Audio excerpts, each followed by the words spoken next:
देखिए, जब भी आप परिवार में अपने परिवार के किसी व्यक्ति के ऊपर टाइटल सूट करेंगे ना, तो बहुत कुछ आपको ध्यान रखना चाहिए। अगर नहीं रखेंगे तो आप आसानी से वो केस हार सकते हैं। सबसे पहले देखिए, केस में तो दम होना चाहिए। आप टाइटल सूट का दावा यहाँ पे कर रहे हैं, इसका मतलब उसमें आपका अधिकार बनता है। और आपके पास जब आप टाइटल सूट करेंगे तो उसके संबंधित दस्तावेज नहीं है। जैसे मान लेते हैं जो भी जमीन का कागजात है वो आपके पास ओरिजिनल होना चाहिए। इसलिए कि यहाँ पे कहने का मतलब ये है कि जो आप टाइटल सूट कर रहे हैं, ठीक है, मान लेते हैं कि आपके पास वो ओरिजिनल नहीं है, लेकिन उससे संबंधित कॉपी भी, आप नकल भी जरूर निकाल लें ताकि कोर्ट में आप उसको जमा कर सकें। इसलिए कि पहले जो भी दस्तावेज जमा करना होगा, अगर आप टाइटल सूट करेंगे तो आपको ही करना होगा, तो दस्तावेज बेहद जरूरी है। रही बात कि आप परिवार के ऊपर टाइटल सूट कर रहे हैं तो वंशावली भी बेहद जरूरी है, इसलिए आगे चल के आपको मांगा जा सकता है कि इसलिए कि आप उसमें उस संपत्ति में किस पोजीशन पे हैं। आप अगर कर रहे हैं तो आप किस पोजीशन पे हैं, आप वहां पे किस प्रकार के हकदार हैं, तो ये भी आपको वहां पे बताना जरूरी है ताकि आपका जो बात है वो वकील के द्वारा भी अच्छे से समझा जाए, यानी कोई कंफ्यूजन ना रहे। तो ये बात का भी ध्यान रखना बेहद जरूरी है। देखिए, ऐसा ही कुछ सवाल है, ये पूछ रही हैं, करें कि सर मैं अपना जो है चाचा के लड़के लोग पे टाइटल सूट करना चाहती हूँ, उससे पहले क्या डीसीएलआर कोर्ट में कुछ समाधान हो सकता है? क्योंकि डीसीएलआर कोर्ट में एसडीओ मेरे अपने आदमी, डीसीएलआर कोर्ट में मेरे केस का कुछ समाधान मिलेगा। देखिए, एक चीज आप यहाँ पे ध्यान रखें कि आप जा सकते हैं डीसीएलआर कोर्ट में भी।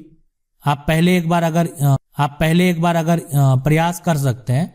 अगर आपका मामला कुछ ज्यादा बड़ा नहीं है, ठीक है, टाइटल सूट भी है, तो टाइटल सूट संबंधित भी अब पहले तो नहीं था, लेकिन अभी अगर मान लेते हैं कि आप डीसीएलआर के पास जो है टाइटल सूट का मामला, लेकिन डीसीएलआर के पास ज्यादातर जो है ना वो म्यूटेशन अपील संबंधित जो मामला होता है वो केस लिया जाता है। लेकिन अगर आप पता कर लें कि आपके अनुमंडल में अगर डीसीएलआर जो बैठते हैं वहां पे अगर टाइटल सूट का मामला डीसीएलआर के पास लिया जाता है तो आप वहां पे एक बार जरूर पहले प्रयास कर लें, उसके बाद सिविल न्यायालय में जाएं।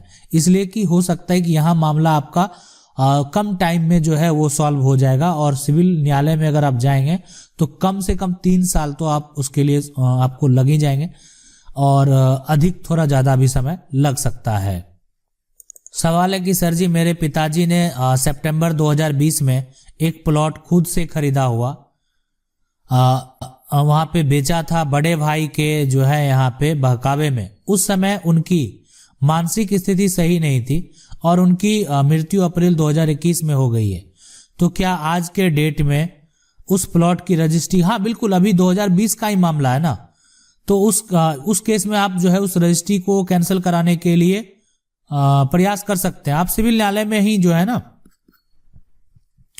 उससे संबंधित आप वहां पे केस फाइल कर दें कि जो संपत्ति बेचा गया वो उस समय उनका लेकिन मानसिक स्थिति जो सही नहीं है, इसका अगर कोई मेडिकल रिपोर्ट है तो वो भी आप एक तरह से जो भी पहले का भी है तो वो आपको रखना चाहिए कि अगर ये है तो बहुत काम आ सकता है सबूत के तौर पे। लेकिन आप अभी फिलहाल लेटेस्ट मामला है तो आप उस पर एक्शन ले सकते हैं। सवाल है कि सर गांव की खाली जो है पड़ी जमीन पर 1998 से रह रहे हैं, मुझे प्रधानमंत्री आवास बना हुआ है, अब किसी ने जो है ना और 2-3 घर उसका नंबर में आ गया है, तो क्या करना पड़ेगा? देखिए, अभी अगर जो खाली जमीन है, सबसे पहले तो 1998 से आप हैं, ठीक है। अब यहाँ पे करना क्या है, अब आप उस पे रह रहे हैं तो कोई अगर किसी का निकल भी रहा है तो वो आपको हटा नहीं सकता है, ठीक है, इसलिए उस पे आपका घर है। अगर कोई जोर जबरदस्ती करता है तो आप 12 साल से अधिक से घर बना के रह रहे हैं, वहां उसी एड्रेस पे आपका 12 साल से बिजली का बिल होगा या अन्य कोई भी आईडी प्रूफ में एड्रेस होगा जो बहुत पहले आपने बनाया है, तो यहाँ पे प्रतिकूल कब्जा जो है आप कर सकते हैं, यानी अपना कब्जाधारी होने का जो दावा कर सकते हैं, ठीक है, और आप खुद जो है उस व्यक्ति पे केस फाइल कर सकते हैं अपना मालिकाना हक के लिए।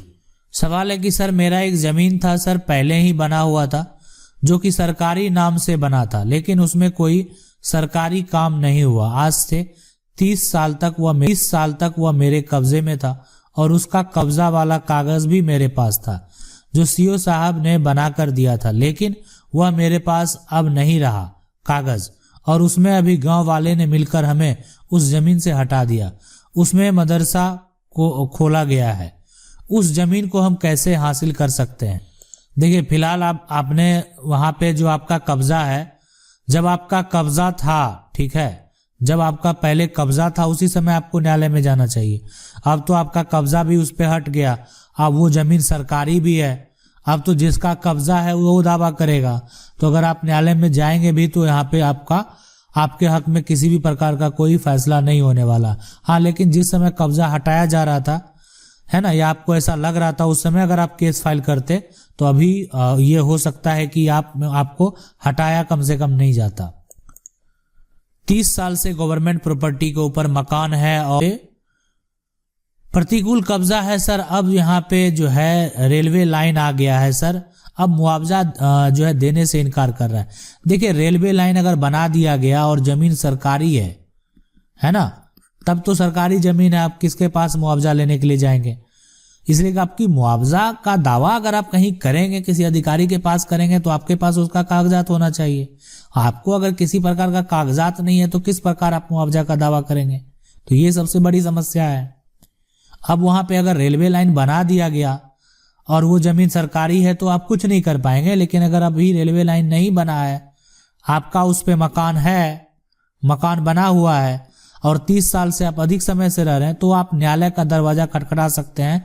अगर आपको लग रहा है कि, इसलिए कि आपको खटखटा ही चाहिए कि हो सकता है कि आपके पास कोई दस्तावेज है नहीं, तो सरकार की तरफ से मुआवजा तो मिलेगा नहीं, लेकिन आप लंबे समय से उस पर घर बना के रह रहे हैं, ये आप जो है कोर्ट का दरवाजा जा सकते हैं। कोर्ट का निर्णय के बाद हो सकता है कि आपको मुआवजा मिल जाए। सवाल है, हेलो सर, मैं आपसे एक सवाल पूछना चाहता हूं कि यदि कोई गैर मजरूआ खास भूमि जिसमें लगभग 7 एकड़ का एरिया है और इसी गैर मजरूआ खास भूमि में मेरा 1.35 एकड़ की रसीद कटवा रहा हूं, पर कुछ दिन पहले किसी ने जो है यहाँ पे अंचल कार्यालय में कंप्लेन यह कर दिया कि इस भूमि में लगातार कब्जा होता जा रहा है, जिस वजह से कुछ दिन पहले अंचल कार्यालय से अमीन और कर्मचारी आकर जो है यहाँ पे नापी कर गए हैं, जिसमें मुझे चौहद्दी बताने को कहा गया, पर वो जो है यहाँ पे मेरे पास कोई भी प्रमाण नहीं है, केवल रसीद के। मुझे कुछ दिनों में पेपर जमा करने का टाइम दिया गया है, अब मैं क्या करूं? देखिए, जो आपका सवाल है हम आपको बता देते हैं कि एक गैर मजरूआ अगर खास है ना, तो खास जो है आपकी वो जमीन है। अगर आपका गैर मजरूआ खास खतियान में दर्ज है, ठीक है, खतियान में दर्ज है तो आपकी जमीन है।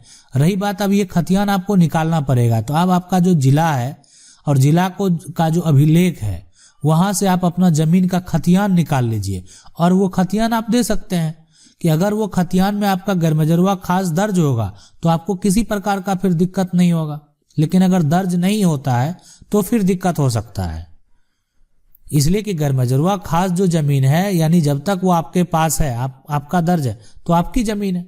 उस पर बहुत सारे नियम भी है, हर राज्य में कुछ अलग अलग नियम हैं, ठीक है, लेकिन फिर भी अगर वो आपका खतियान में दर्ज है तो आपको दिक्कत नहीं। जी 3 भाई थे, एक भाई का कोई जो संतान नहीं था, मेरे पापा यानी उनके भतीजे हुए तो वो मेरे पापा को दे दिए क्योंकि उनका जो है सेवा किए थे।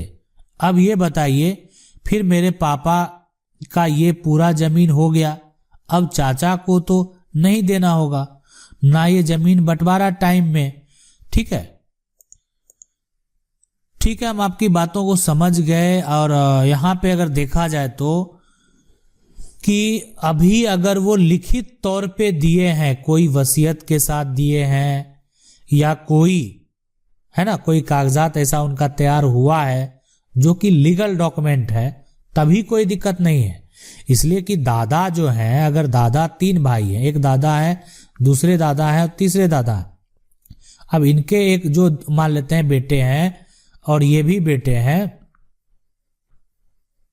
अब इनका जो है ये निसंतान है ना, तो ये अपनी संपत्ति ठीक है इनको दे दिए, लेकिन अगर मौखिक तौर पे, है ना, मौखिक तौर पे, तो फिर तो दिक्कत होगा, तब तो फिर ये हासिल कर सकता है संपत्ति। लेकिन अगर लिखित तौर पे है, वसीयत है, कोई लिखित तौर पे है, तब नहीं देना होगा। लेकिन अगर मौखिक तौर पे है तब तो इसमें जो हिस्सेदार होंगे वो सारे लोग होंगे, यानी ये जो बेटा आप देख रहे हैं ना, ये भी, इसका भी हिस्सा होगा, इस दादा के भी अगर बच्चे हैं उनका भी हिस्सा होगा, अगर मौखिक तौर पे है। तो इसलिए कि उस संपत्ति का हकदार जो है इनका ये निसंतान है, तो उसके बाद ये संपत्ति ये दोनों भाई में चला जाएगा। अब इस दोनों भाई का जो वंशज है वो उसका उपयोग करेगा। सर जमीन की रजिस्ट्री करवा लिया और दाखिल खारिज और रसीद नहीं कटवाए, क्या कोई दिक्कत हो सकता है? बहुत बड़ा दिक्कत हो सकता है। जमीन का अगर आप यहाँ पे रजिस्ट्री करवा लिए तो रजिस्ट्री जो आपने आया, ठीक है, तो रजिस्ट्री एक काम हो गया आपका, पहला काम। अब जमीन का मालिकाना हक आपको सरकार के सामने प्रूव करना पड़ेगा, और उसी के लिए दूसरा काम है दाखिल खारिज। अगर वो आपने नहीं कराया तो सरकार के सामने उस संपत्ति का मालिक नहीं है, इस जमीन को फिर पुराना मालिक का बच्चा हो या आने वाले उसके वंशज जो उसको बेच सकता है। और ये अभी अगर बात करें तो ये जो फर्जी तरीका अभी बहुत देखने को मिल रहा है, तो इसलिए सतर्क रहें, आप ये काम जरूर करा लें। आशा करते हैं वीडियो अच्छा लगा होगा। वीडियो अच्छा लगा वीडियो को लाइक जरूर कर दें। चैनल को पहली बार देख रहे हैं सब्सक्राइब करके जो बेल आइकन है उसको जरूर दबा लें। मिलते हैं अगले वीडियो में।